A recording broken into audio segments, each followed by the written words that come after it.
जय श्री राम दोस्तों। I hope आप लोग बहुत अच्छे होंगे। दोस्तों आज मैं बात करूंगा कि छत्रपति संभाजी महाराज का मृत्यु का बदला कैसे लिया गया था और किसने लिया था। यह वीडियो 4 से 5 मिनट तक का होने वाला है। अपने धर्म अपने राष्ट्र के लिए ये 4 से 5 मिनट निकालिए और ध्यान से सुनिए, समझिए। आज तक हम लोग सिर्फ औरंगजेब, हुमायूं, शाहजहां के बारे में पढ़ते आए हैं। और ऐसा क्यों? क्योंकि कुछ लोग नहीं चाहते थे कि सनातन धर्म आगे बढ़े, हमारा इतिहास छुपाया गया। लेकिन जो सच्चाई है वो एक न एक दिन आना ही है सामने। छत्रपति संभाजी महाराज, जिन्हें आदमी साहस और धर्म के प्रति अटूट निष्ठा के कारण धर्मवीर की उपाधि दी गई। 11 मार्च 1689 को एक ऐसी घटना घटी जिसमें मराठा साम्राज्य के इतिहास में एक अलग ही छाप छोड़ी। मुगल बादशाह औरंगजेब, जो अपने कट्टरपंथी शासन और हिंदू विरोधी नीतियों के लिए कुख्यात था, संभाजी को तुलापुर में क्रूरता की सारी हदें पार करते हुए उन्हें मृत्यु का दंड दिया। संभाजी को पहले यातनाएं दी गई, बहुत सारा कष्ट दिया गया। उनकी आंखें निकाल ली गई, जीभ काट दी गई और शरीर के हिस्से को छत विछत कर दिया गया। उनके टुकड़े किए गए और उनके शरीर के टुकड़ों को नदी में फेंक दिया गया। यह सिर्फ एक हत्या नहीं थी, बल्कि मराठा स्वराज के कुचलने का एक क्रूर प्रयास था। लेकिन यह घटना का उल्टा असर दिखा। यह मराठों के लिए प्रतिशोध का ज्वाला बन गया। महाराज संभाजी की मृत्यु के बाद मराठा साम्राज्य संकट में पड़ गया था। उनकी रानी येसुबाई और उनके छोटे बेटे शाहू को औरंगजेब ने कैद कर लिया था और औरंगजेब को लगा कि अब मराठा प्रतिशोध जो हो रहा था वो खत्म हो जाएगा।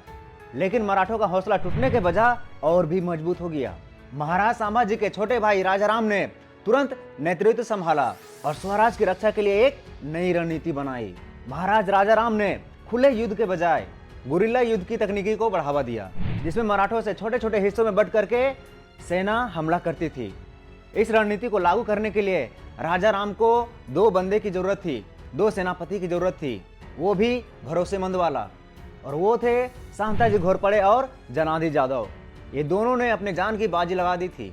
शांताजी घोरपड़े एक ऐसे योद्धा थे जिनके नाम सुनते ही मुगल के सैनिकों में खौफ आ जाता था। उनकी घुड़सवारी और उनका युद्ध करने का तरीका बहुत ही गजब का था। वह पहाड़ियों और जंगलों की आड़ में अपनी हल्की घुड़सवार सेना के साथ मुगल शिविरों पर बिजली की तरह टूट पड़ते थे। दूसरी ओर जनाधी जादव एक चतुर रणनीतिकार थे, जो दुश्मन की कमजोरी को भांपकर हमला करने में माहिर थे। इन दोनों ने मिलकर मुगल सेना की आपूर्ति की लाइन को नष्ट कर दिए थे। उनके गोदामों में आग लगा दिए, व्यापारिक संसाधनों में रोक लगा दिए और सेना टुकड़ियों पर छापेमारी करके चितर बितर कर दिए थे। इनकी रणनीति इतनी प्रभावी थी कि मुगल सेना के दक्षिण में एक भी कदम आगे बढ़ना मुश्किल हो गया था। एक मौके पर शांताजी घोरपड़े ने मुगल सेना के काफिलों को नष्ट कर देते थे। वह एक बार रात के अंधेरों में मुगल सेना के शिविरों में घुस गए, चारों तरफ हाहाकार मचा दिया और सुबह सूरज निकलने से पहले वो वहां से निकल गए। इन हमलों ने मुगल सेना के आर्थिक रूप से कमजोर कर दिया था। उसके सैनिक भूख और थकान के चलते मरने लगे थे और उसके खजाने की संपत्ति धीरे धीरे खाली होने लगी थी। इधर राजाराम के नेतृत्व में मराठा साम्राज्य ने न केवल दक्षिण में स्थिति मजबूत की, बल्कि जिनगढ़ जैसे किलों से मुगल क्षेत्रों पर नजर रखी। शांताजी और धनाजी जादव की जोड़ी ने औरंगजेब को दक्षिण की तरफ ही उलझाए रखा, जिससे कि वह अपने अन्य हिस्सों पर ध्यान नहीं दे पाया। यह लंबा संघर्ष तब तक अपने चरम पर पहुंचा जब औरंगजेब अपनी सारी ताकत संसाधन खोकर 1707 ईस्वी में अहमदनगर के पास एक तंबू में अपनी आखिरी सांसें गिन रहा था।